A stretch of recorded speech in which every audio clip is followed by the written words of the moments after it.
It's the KC Arts Beat Report. I'm Patrick Neas. Welcome, Arts Beatniks. We have a great show for you today with one of the area's finest choral directors. They always do such a fantastic job, and they're going to open their season on this coming Sunday, November the 2nd, at St. Mary's Episcopal Church, and quite a concert it's going to be. And we're going to talk about that in just a second. But first of all, I'd like to ask you to please like this video and subscribe to KC Arts Beat's YouTube channel. Follow us on Facebook and subscribe to our Substack as well. We have lots of great information about the arts in Kansas City, and we'd love to have you be a part of our community. But right now it's time to say hello to Dr. William Baker, the director of the William Baker Festival Singers and the director of the Choral Foundation here in Kansas City. Hello, Bill. Hi, Patrick. Thank you for having me on to talk about this program. Thank you for all that you do. And I want to add to your voice that if you are listening to this and you are not a subscriber to KC Arts Beat, one of the best things you can do for me is to get on that subscription list and to tell everybody you know to join you in doing so. Thank you, Bill. And really, if you know somebody who's into choral music or history or religion or anything like that, please share this video with them as well. Because this is going to be really a wide encompassing concert that you've got going. It's called Vision of Peace. And as I say, it's going to be this coming Sunday, November 2nd at 3 p.m. at St. Mary's Episcopal Church, that beautiful high church Anglican church downtown. It's such a beautiful, beautiful space. Perfect for you, Bill, and your group and the music you do. Boy, we have been chorus in residence there now since 2018, and I think I fall more in love with that beautiful sacred space every time I walk in the door.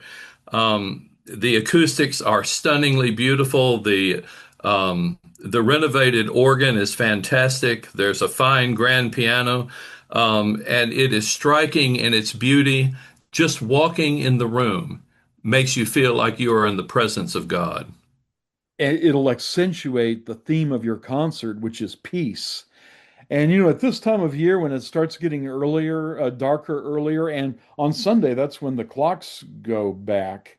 And so it'll get dark around 5 or so. Your concert's at 3 p.m. And so your concert will probably be ending right as it's getting dark. And you can almost feel the peace descend at this time of year, at least I can. And so I think your music will be the perfect accompaniment to, the seasonal changes. Don't you think? Patrick, I've got to tell you, I am totally stoked about this concert. The festival singers have had 2 appearances so far, and the group is off to a great start. They have been quick in rehearsals. They have that just out of the gate, a level of nuance and familiarity with the music that is, I mean, they've always been a strong group, but this year they are really out of the gate running fast. And I got to tell you, and I'm going to be honest with you, this idea of doing, I try to come up with a theme for our season every year. And what kept resonating in my mind was peace. And it had nothing to do with anything going on in the world, except it just floated in my head. And Patrick, I'm going to tell you, I rejected it. I said, okay, I'm not going to do peace. Everybody does peace. Who in this world is not interested in peace? What is more cliche than peace? A lot of times I will be honest with you, I get annoyed sometimes when I hear around the holidays, well, we don't want to talk about anything that's going to be too religious, or we don't want to talk about anything that's going to be too secular. Oh, we can talk about peace. Everybody's cool with peace. And I did not want to be put in that niche or that pigeonhole. But it kept coming back to me and coming back to me and coming back to me. And I heard Ed Fraser Davis's group, Choral Foundation Ensemble Vox Vendi, open their concert with Hildegard von Bingen's O Quam Mirabilis. And the text kind of struck me. In translation, oh, how miraculous is the foreknowing of the Holy Heart, which anticipated creation. For when God looked upon the face of the human he created, he saw fulfilled all of his works. And that got me thinking, peace is something that was intended for us by our very creation. And I've always loved Jean Berger's vision of peace, and that's what gave the title to our program. Let the nations be gathered together, and let the people be assembled. Come near, ye nations, to hear. Assemble yourselves and come and hearken, ye people. Let the earth and the world hear peace. Peace to them that are far off, peace to them that are near. And the ransom shall return, and everlasting joy shall be upon their heads, and sorrow and sighing shall flee away. So when you start thinking about that, we talk about peace among nations. We're not going to study war no more. We talk about peace with our Creator. Peace that was created in us and that we have rejected, and that we have an opportunity to come back. And then peace in our daily lives, the sleeping of a child, the beauty of the ocean, the depth of the blue sky, sitting out on the back porch with a glass of wine, looking through the trees in my backyard at the blue Kansas sky, and thinking, my spirit is serene. So all of this started kicking around, and then in 30 minutes, I had the program for the year.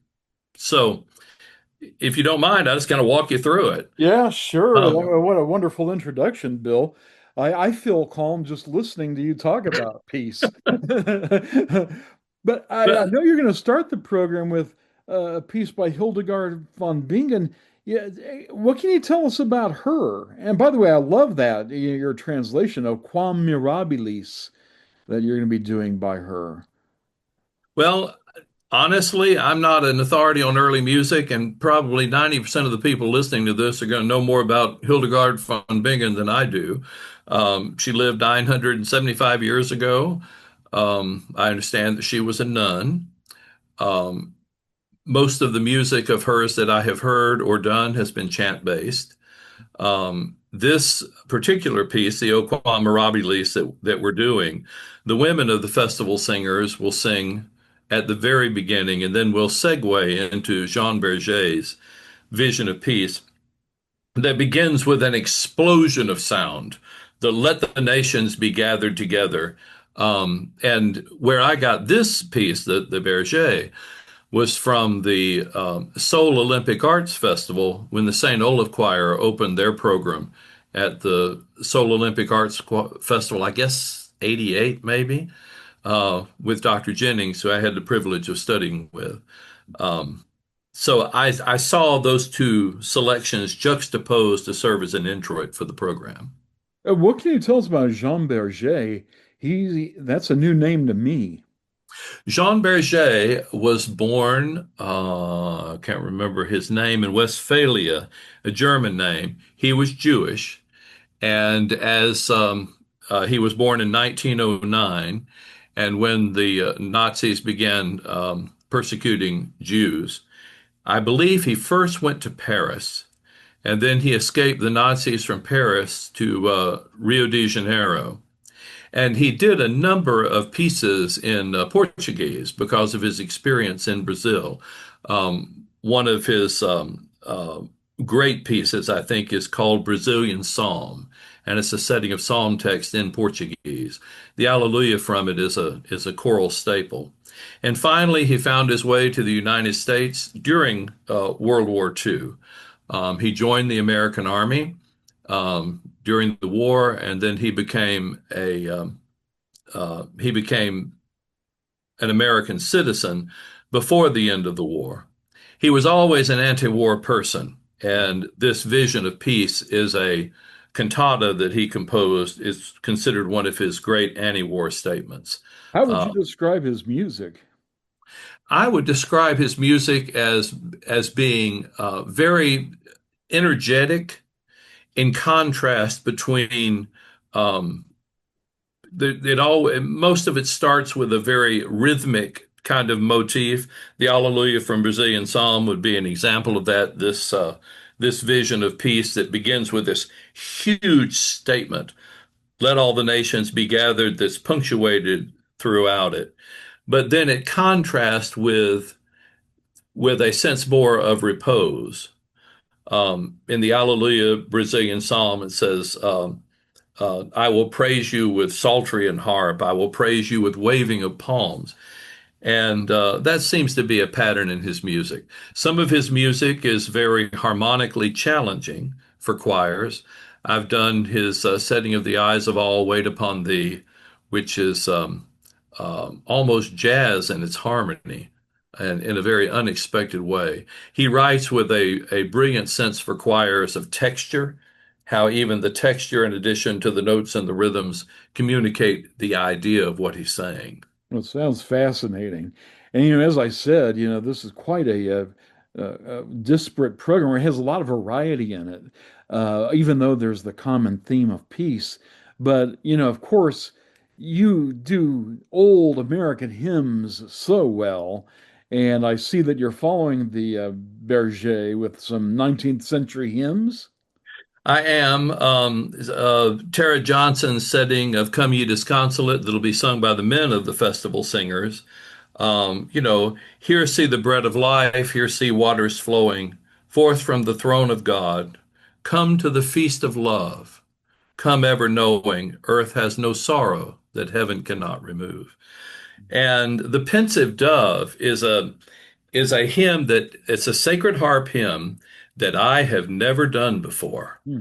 And there were people in the festival singers that felt that said, "We can't believe there's a sacred harp hymn you haven't done before," but I haven't.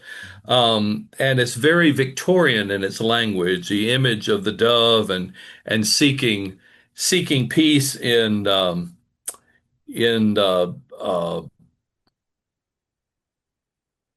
where pleasure holds her reign. Mhm. But then I sought in vain. I I sought the peaceful dove in the rosy bower.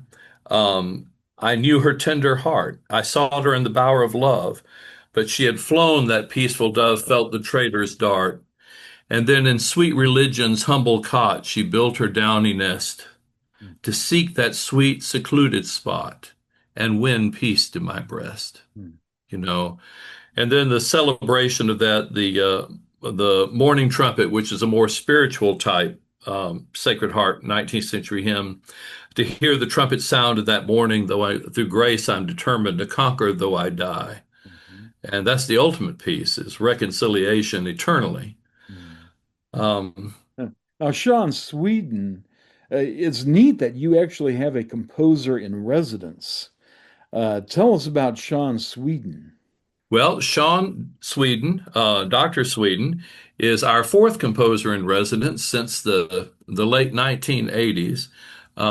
Sean is a wonderful countertenor, and Sean is a brilliant percussionist. I think his doctorate actually is in percussion performance from the UMKC Conservatory.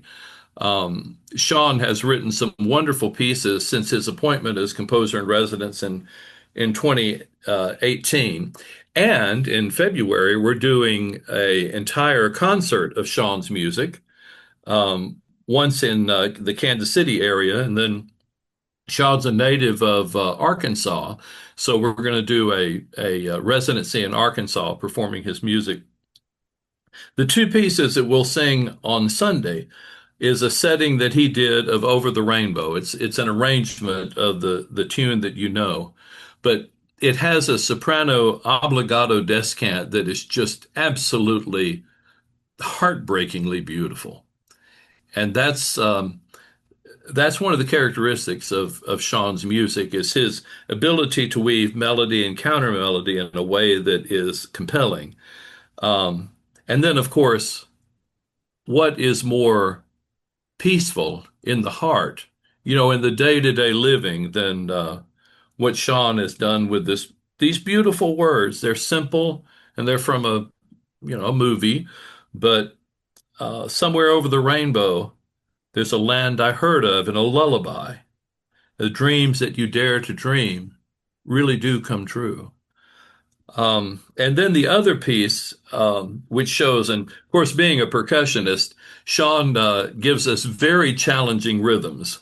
Uh-huh. And Sunward is a setting of the poem by John Gillespie Magee called High Flight. And in the poem, he describes the thrill of being a pilot in the World War II era. You know, how the plane dances and says, by eager craft through footless falls of air, up the long, delirious, burning blue. Mm. I've topped the windswept heights with easy grace. And sadly, McGee died in a training accident before he saw action in the war. He was a Canadian fighter pilot. President Reagan quoted the last part of this poem when the Challenger accident happened. Uh-huh. And he said, uh, and while with silent lifting mind I've trod the high untrespassed sanctity of space, put out my hand and touched the face of God. Mhm.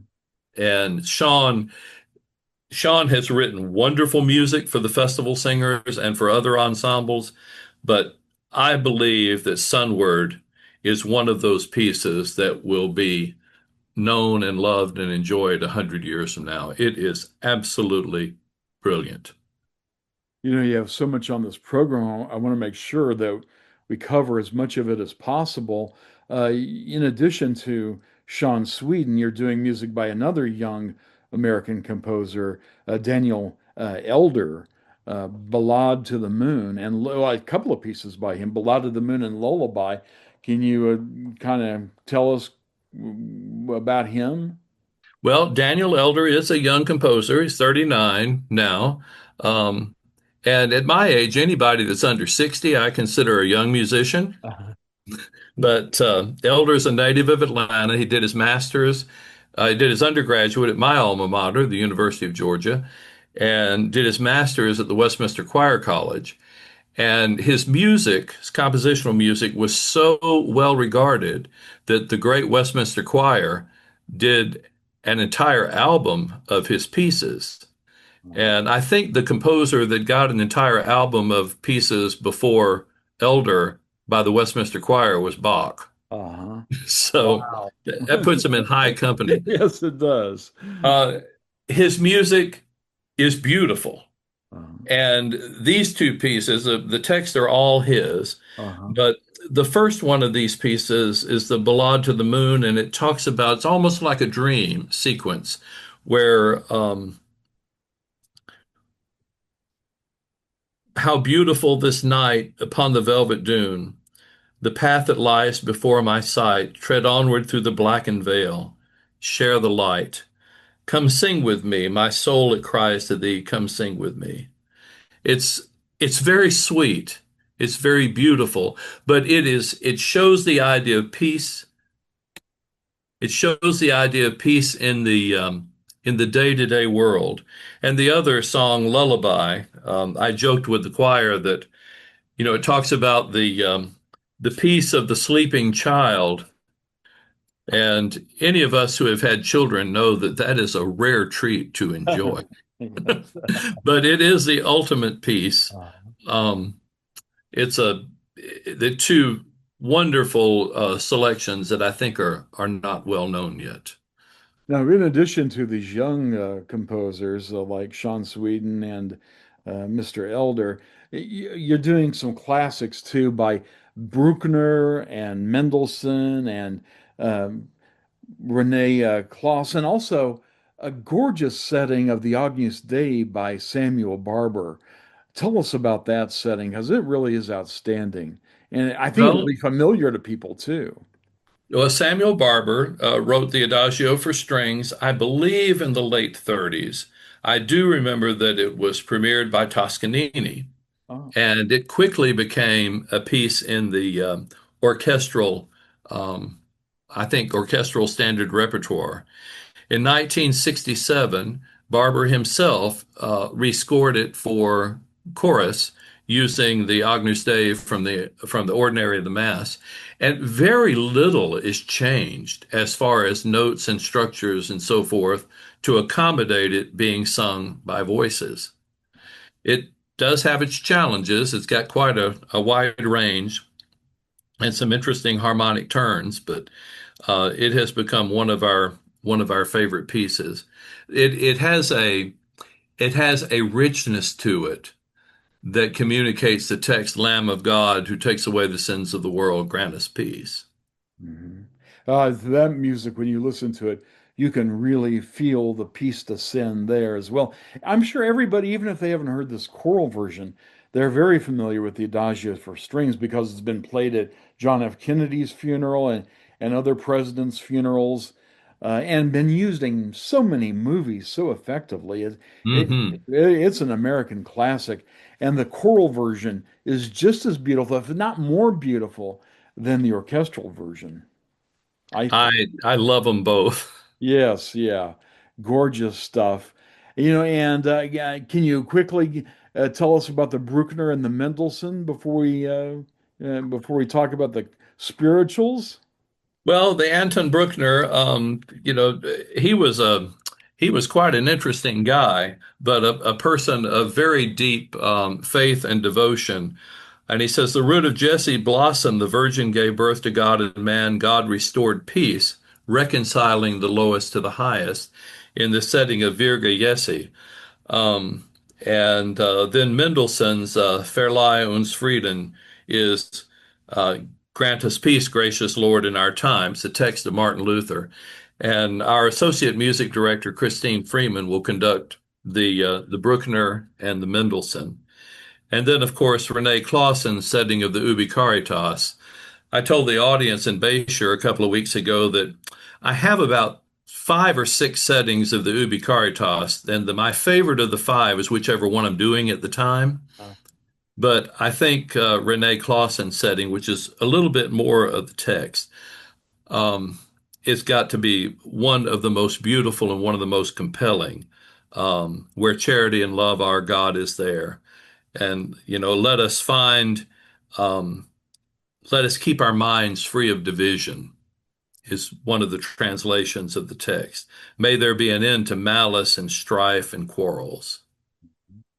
And Kenneth Jennings, you're doing a setting of his, The Lord is the Everlasting God. I'm not familiar with Mr. Jennings. Well, Dr. Kenneth Jennings was the third music director of the St. Olaf Choir. The first one, of course, being Emilius Christiansen that created the choir, and then his son Olaf. Um, Dr. Jennings was in the St. Olaf Choir before World War II, was interrupted to serve in the Army, and then completed his undergraduate degree at St. Olaf when he returned. In 1968, he was appointed the third conductor of the choir. I had the joyful privilege of studying with him. Kenneth Jennings was a brilliant composer. He passed away in 2015 at the age of 90. He, though he was such a wonderful conductor, that I think that the music that he composed has not really received its due until after his death. And this setting of Isaiah text is quite profound. It begins with an aleatoric section where the choir is singing almost in conversational chants. Have you not known? Have you heard from the beginning um, that God who stretches out the heavens like a curtain, who brings out the host and numbers them, calling them all by name? And then the chorus comes in with a chorale-like setting um, of this text from Isaiah. They shall mount up with wings like eagles. They'll walk and not be weary. They'll run and not faint. Great.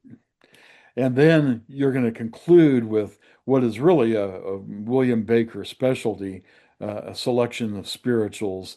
Uh, can you tell us quickly, give us a preview of those three spirituals? Well, one of Robert Shaw's favorite spirituals in his conversations and lectures was sometimes I feel like a moaning dove, like a motherless child. Sometimes I feel like an eagle in the air. And then, of course, Deep River. What can be more about peace, the promised land where all is peace. And then, of course, peace does not always come in quiet. Sometimes peace comes in joyful celebration. And we'll end the program with Robert Ray's setting of the gospel, He Never Failed Me Yet, with a wonderful young new soloist for us, Courtney Cowley, that I think everyone's going to enjoy. Well, if you're yearning for peace, and who isn't yearning for peace? We all need peace in our lives. You'll definitely want to check out this concert, Vision of Peace, with the William Baker Festival Singers. It's going to be this Sunday, November 2nd, 3 p.m., St. Mary's Episcopal Church, that beautiful high church at 1307 Holmes. And for tickets, go to festivalsingers.org. And I assume tickets will be available at the door as well. Certainly. Yeah. So be sure to check that out. Bill, thank you for bringing us peace here in Kansas City. We really appreciate it. We need it desperately, and nobody does a better job of providing it than your choir. Thank you, Patrick. And you've been listening to the KC Artsbeat Report. Please like this video, subscribe to us on YouTube, subscribe to our Substack, and follow us on Facebook. And until next time, I'm Patrick Neas.